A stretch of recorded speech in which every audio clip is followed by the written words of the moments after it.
Your boy Young here once again. Ndani ya kipindi cha SYUB TV hapa Houston, Texas. Nataka kuwatambulisha kwa juu ya East African Heat. East African Heat ni website, iko website jamani, ni website inayo promote East African music, news, una blog, una chat. Even you can make a lot of friends on there. So guys, I need your support. Kubibazo wabajije. Hanyuma byukuri jewe nakuze numva papa avuga ngo numuhanzura bahanza. Sinibuka neza ibintu bivuga ariko ibyo nshobora kwibuka bivuga ko yavuga ko ari umuhombora bahanza. Sinzi ko hari cyo ubukiziko.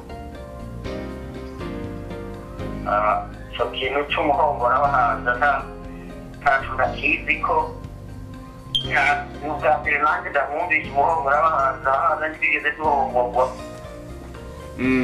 Kwa bihanza musindi nawo ngono yawuroshe umuryango w'umuhombora bahanza sai. Afe nkuko nabivuze numva avuga ko ari umuhombora abahanzo. Umuhombora cyangwa umuhombora? Umuhombora abahanzo. Nukuvuga ko abahanza icundi cyo bari mu miryango itanu. Imiryango ndi abahanza yari itanu. Hari umuhanza Nyandonga, okay, hakaba umuhanza Umuhiza, hakaba umuhanza Umurambikwa, hakaba umuhanza Rufuku, hakaba umuhanza Umunyoma. Uwo nawe ntabona mu bisanzwe ntawe. Ntaco urashaka kumbwira ibijanye n'ibintu ibijanye ni na histoire y'abahanzo. Ndashobora kubivuga kuko sinoyobewe ibyo kandi nanjye ndiwe.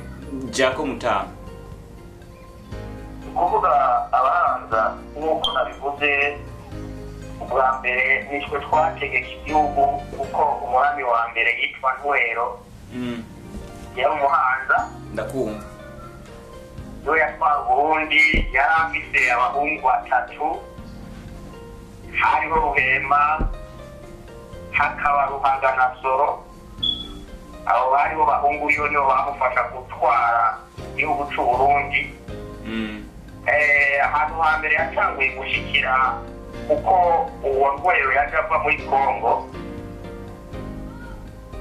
Yashikiye muri Bubanza ahantu muri Gabiro bya Zina aho bita Muhanda. Ndakumva Mutama. Urumva rero ahantu bita Muhanda kuko hariho hari Gabiro cy'umwami wa mbere kandi na Bubanza kugira ngo yitwe Bubanza urumva no ko ari umwami yabanje gushikira. Hanyuma yimuka ngaho agenda yimukira Muramvya yitwa Muramvya ntati nari bwagiye.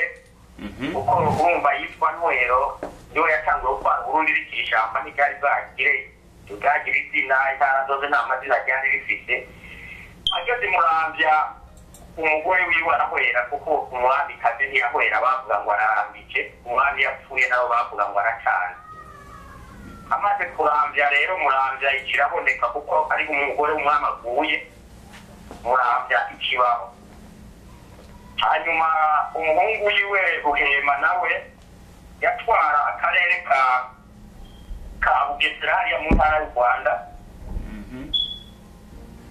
Hanyuma uwo bita Soro nawe niwe yategeka hariya mu zantuze za Gitega hariya. Hanyuma Soro ati imigambi nawe kugira ngo aze kuba umwami ategeke arondera igihugu nawe ategeka mu gitegekwa na se wiwe. Ishamba ryitwa ahantu hitwa muri Gitanga mu Byasoro. Urumva bahise mu Byasoro nyine hariya mu ntara ya Gitega hita mu Byasoro.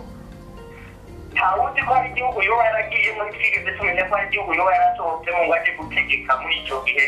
Icyo gusa cyamenyekanye kuri histoire ya Soro bazi ko yayongeye mu Byasoro nyine muri Gitanga mu Byasoro mu ishyamba ryitwa Byasoro mu ntara ya Gitanga akarere ka Gitanga. Kandi abahanza nabo bamukomonse ko bakabitwa muri bene Gitanga kuko urumva sekuru wawe yayongeye muri gitari naho bitwa abahanzi bo kwa gitari. Histoire yacu ni nziza cyane kuko twebwe ibicuranga byose ni byiza ibwami hacu twahakoreye twatwaye igihugu neza twarongoye ubutegetsi bwacu bwaranzwe n'amahoro. Kiretse gusa icyo twakora twarondera kwagura igihugu cyacu cy'Uburundi twararwana n'ubwami bugomba kutwegera kugira ngo budutware igihugu, ariko mu gihugu iwacu ntitwigeze twateza amaraso. Twatwaye neza rero histoire yacu ntibimeze neza, sinzi ngo namwe mwarikurikiranye ko ubwami bwacu ari ikiburanga kuko twebwe ubwami bwacu ntibwize bwitwa intare nizo zari iz'urugamba, ariko twese ntibwaranzwe n'urugamba. Uburundi twabwinjiye neza, nta bantu twagwanye mu kubwinjiramwo, ntitwabwinjiye ku muheto, twabwinjiyemo ari ishyamba turagutegeka. Ubutegetsi bwacu ari bwiza, abantu bamaze kumenya ko dutegeka ngaho baca baraza baratwegera. Ntaguciriyemo kugera igihugu cyuzura abantu. Ntaguciriyemo muri icyo gihe mwategeka bande kandi hariho ishyamba? Ukuvuga bamaze kumenya ko igihugu cy'Uburundi cyagiye mu mwami, abantu babandanije kugaruka bava muri Kongo bagaruka mu Burundi ko bamaze kumenya ko igihugu cy'Uburundi cyarose umwami. Icyo gihe rero mu gihugu cy'Uburundi abantu bariyo mugabo barabahigi abo bitwa abatware bari bagiye guhiga ibikoko kuko muri Kongo babona ko byabonye bitakiboneka baca baragaruka baja mu Burundi.